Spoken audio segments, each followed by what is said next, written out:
Mimi ni shabiki wa timu ya Simba Sports Club. Sawa? Mimi nasema hivi. Nasema tarehe 29 wakamchukua Arajiga ambaye goli limeingia kati. Yule mwamuzi ambaye kana kusema goli kati, wa pembeni akasema offside, Jigidi Diarra akasema kashika mkono. Ndio tunamteka aje kwa mwamuzi kwenye mechi hii. Sasa basi. Na mwisho. Kama wanasema General Samuel ni ndogo, kwamba hakuna vyoo, kila shabiki abebe chupa yake ya akiba kukojolea.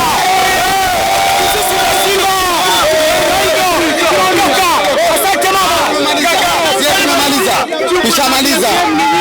Siatongezi. Nimaliza. Ukutana tarehe 29 hamna kitu tena. Wa kitu vipi na kati Yanga mnajua kwa bora? Tukutane uwanjani miaka hiyo sio sasa hivi. Na Anicet Ora, Rafinha, shafamu na Libase Gueye, shafamu Lionel Messi wa kipindi hicho. Alafu tazama kati pale Rushine namwambia pumzike. Tulie.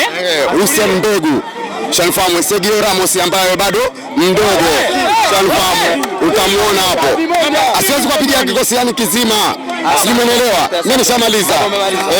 Xavi. Bwana shangwe imekuwa ni kubwa sana Yule kuna mchezaji wao mmoja sio anamsifia kwa assist. Sharifamu siku zote hawezi kutamba kwetu sisi. Ambaye ni nani? Yule wanamtao nini? Kwa lasi nani? Kwa Starboy. Starboy ni majabiri. Starboy ni majabiri. Hakuna Starboy. Hawezi kwa Starboy. Mtoto mzuri tule. Hawezi kwa Starboy. Starboy bwana nafanya tulikuwa. Ndugu mwandishi, ninakwambia hivi, hawa mabwana tulikuwa tunawatafuta sana. Tarehe 29 wamejaa. Tunawapiga mechi zote mbili. Tunawapiga tarehe 29, tunawapiga tarehe 3. Nipe sababu baba. Sababu?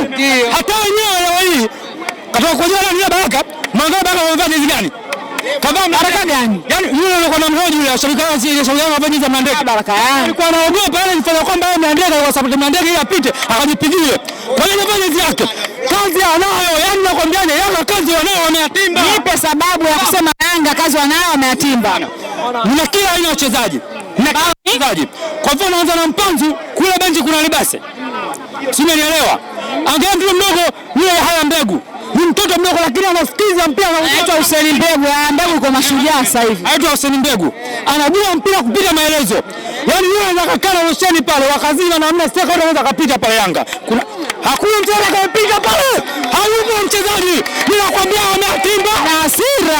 Na hasira kwa sababu hapa goli letu linakataa goli kunyima goli letu. Na hapa uwanja kwa jina wakamba siku jina gani na Magereza. Guantanamo Bay. Tunakuta hapa.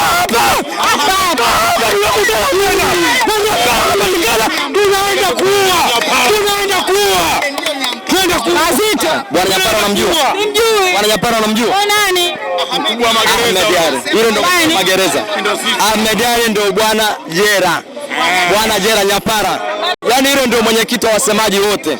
ndio mwenyekiti wa wasemaji. Mwenyekiti mbona Alikamwe? Alikamwe hapa anajua nini yule mtoto mdogo kafundishwa juzi. Mdogo vipi mwenyekiti wa wasemaji Afrika?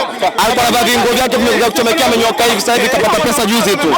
Lakini nakwambia na kopi na kupesa. Kwa kweli nakwambia Libase, Oura, Chama, nilikwambia juzi ana miaka 17. Kuna huku sijui nani mpaka na sino niseme nani. Hajui majina ya wachezaji wenu. Siwajui mimi mchezaji wa Simba nani nisimjua mimi. Sasa unachanganyikiwa tena hapo. Yaani kwa sababu kila mmoja ni mzuri, kila mmoja ni mzuri. Kila unamchukua ni mzuri. Nakwambiaje, ukitaka kuenjoy njoo Simba Sports Club. Hamna maneno mengi zaidi ya matendo. Sawa, leo unasema nije? Uje upate raha mama. Raha gani? Ambayo itakuwepo tarehe 29. Uje ushuhudie Nyampara linavyowadhalilisha wananchi mahara hapa. Maana yake Alikamwe na maneno mengi lakini mwisho wake umefika. Tarehe 29 kuisha habari yake la mama Kishai. Mapema ujue hii. Ndio mapema na Yanga anachora. Nani kocha ametoka na fly hapa, ameenjoy football. Kocha nani? Wa Yanga. Uje kuangalia kutoka pale. Katoka na tabasamu na kuambia mama la kwako likasome. Kabisa nakwambia. Lakini na kwani pia si alikuja kwenye mechi yao? Sisi alipokuja kwenye mechi yao kulikuwa kuna jambo hili la msingi. Ambao ni lipi? Yaani sasa ndio uje tarehe 29. Uje uone sasa kwa nini alikuja hapa Steven Mekal. Kuja kuangalia. Kuna msemo anasema kwamba usinene ukamala. Yaani wewe usiongee ukamaliza maneno. Kwa sababu tunazo. Mwalimu Nyerere alisema nia tunayo, sababu tunazo, lazima watandikwe tarehe 29. Upo mama? Karibu mama, uje ufurahi, uje uenjoy. Tabasamu lako hili najua umetoka Dar es Salaam kuja kuenjoy mahala hapa. Ingekuwa imeingia pengine tuseme Singida, usingekuepo mahali hapa. Ningekuepo ndugu yangu. Mimi kwa nini siwepo? Tena Singida nyumbani kwetu ujue nini? Jihami, wewe ni mwandishi unajihami. Mimi Singida kwetu ndugu yangu. Content ujue kuingia Simba finali sasa hivi. Ni content. Hapa sasa hivi una trend mama ambapo ni maana ya content. Ni maana content. Yaani ni kitu ambacho kinakupeleka viral. Content hiyo. Mama. Hela mama Kishai. Baba. Enjoy mama football. Enjoy. Sisi tumefurahi. Leo usiku wetu utakuwa ni burudani sana. Naishi wapi hapa wewe zangu? Ninaishi mitaa ya Bungi hapa. Bungi. Bungi. Bungi ndio wapi kwa hapa? Ni kusini huko. Sio mbali sana na hapa, mbali. Mbali sana la mama Kishai. Una print yani hapa unaondoka. Hapa nipo sasa hivi nipo na chuma mdo yani. Na chuma chako. Chuma changu mama. Bwana safi. Lakini wacha tuishie hapo. Maana Chuga akisikia maneno haya itakuwa kasheshe tena. Basi hizi hapa. Haina noma. Twende kazi hapo. Tukutane tarehe 29. Unajikuna, unajiwasha, umetulia, una pressure, mapigo ya moyo nasemaje? Haya kwa vizuri, tarehe 29 tukutane. Una wasiwasi? Kabisa na. Una kelele? Sina kelele. Una ngendembo? Najiamini kwa kila kitu. Kitu gani bwana? Vitu vingi vya kunifanya nijiamini. Yanga anatisha yule. Kikosi kizuri. Yanga anatisha bwana. Na Yanga mtoto mdogo tu. Mdogo vipi? Siku zote anaombewa na matokeo ya waamuzi tu. Mbona waamuzi tena? Waamuzi kwa sababu washafungwa waamuzi wengi kwa sababu yao. Kila siku mechi zao waamuzi wanafungiwa. Mara hii hatoki mtu hapa, anakuja kuchukua chuma zake mbili mapema. Nipe sababu za kusema kwamba mara hii hatoki mtu hapa. Yaani mara ile kama Libasi aliwakosa na Aura na Mwalimu, mara hii hatoki. Lazima watu watatu wawaadhibu hapo.